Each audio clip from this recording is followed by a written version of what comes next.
Deakin is the first university anywhere in the world to set up its office in India in New Delhi in the year '96. The real objective of the office is actually to engage with India holistically. We engage across areas, research partnerships, teaching learning partnerships, industry involvement, projects, and working with the government. We have about close to 15 very strong partnerships in India with companies like Indian Oil, Biocon, Tata Steel, and so forth. And we have about 5 very strategic partnerships in teaching and learning, which is around student mobility, student support, and joint programs. Deakin has a very strong and a strategic partnership in India around research and training, and we have about 15 key industry partnerships which are focused around companies like Indian Oil, Biocon, the I Foundation, and also Tata Steel. This is about actually enhancing India's capability in the research area with a strong connection to Australia in areas that are critical to both countries. And I think Deakin is playing a very critical role around that. The quality of students and the quality of staff that are actually doing these kind of programs are absolutely top class. We also have strategic partnerships with the Indian Institute of Science and the Indian Institute of Technology, which are the premier institutions in the country.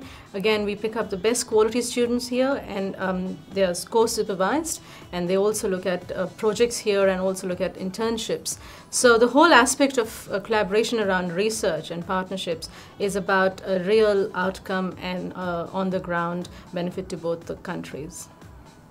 Deakin India Research Initiative, DIRI, is a research intervention of Deakin University in India with a clear strategy to look at co-supervision between Indian supervisors and Australian supervisors here based at Deakin.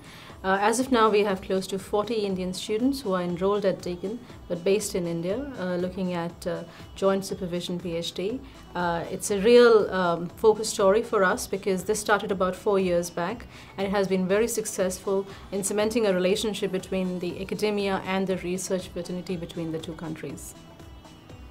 From the DIRI model, we've also expanded into a Terry Deakin University Nanobio Center, which is a physical entity based out of New Delhi, just out of New Delhi in a place called Gurgaon. That has latest equipment that students are needed to look at for research projects. We have about 15 students there, and the aim is actually to grow that to about 50. We have visiting staff from Deakin coming in regularly, and we also are looking at student mobility in that area. So they do some work in India and some work in Australia. And it's high-end research in the areas that are absolutely critical to the future of the world, and specifically to India and Australia. Deakin in India is about partnerships and real value to both organizations and both countries actually at large. Deakin's role in India or engagement with India is not just around Deakin, it's actually cementing the overall relationships between the two countries in this space of education and research training. And the overall value is for high quality publications, good students, live projects, real engagement, student mobility, staff mobility, and also looking at joint activities around education and training possibilities. I think it goes a long way in making sure that we are a key player in India from Australia, and we are also looking at not just taking students one-way flow, but actually giving back to India as well.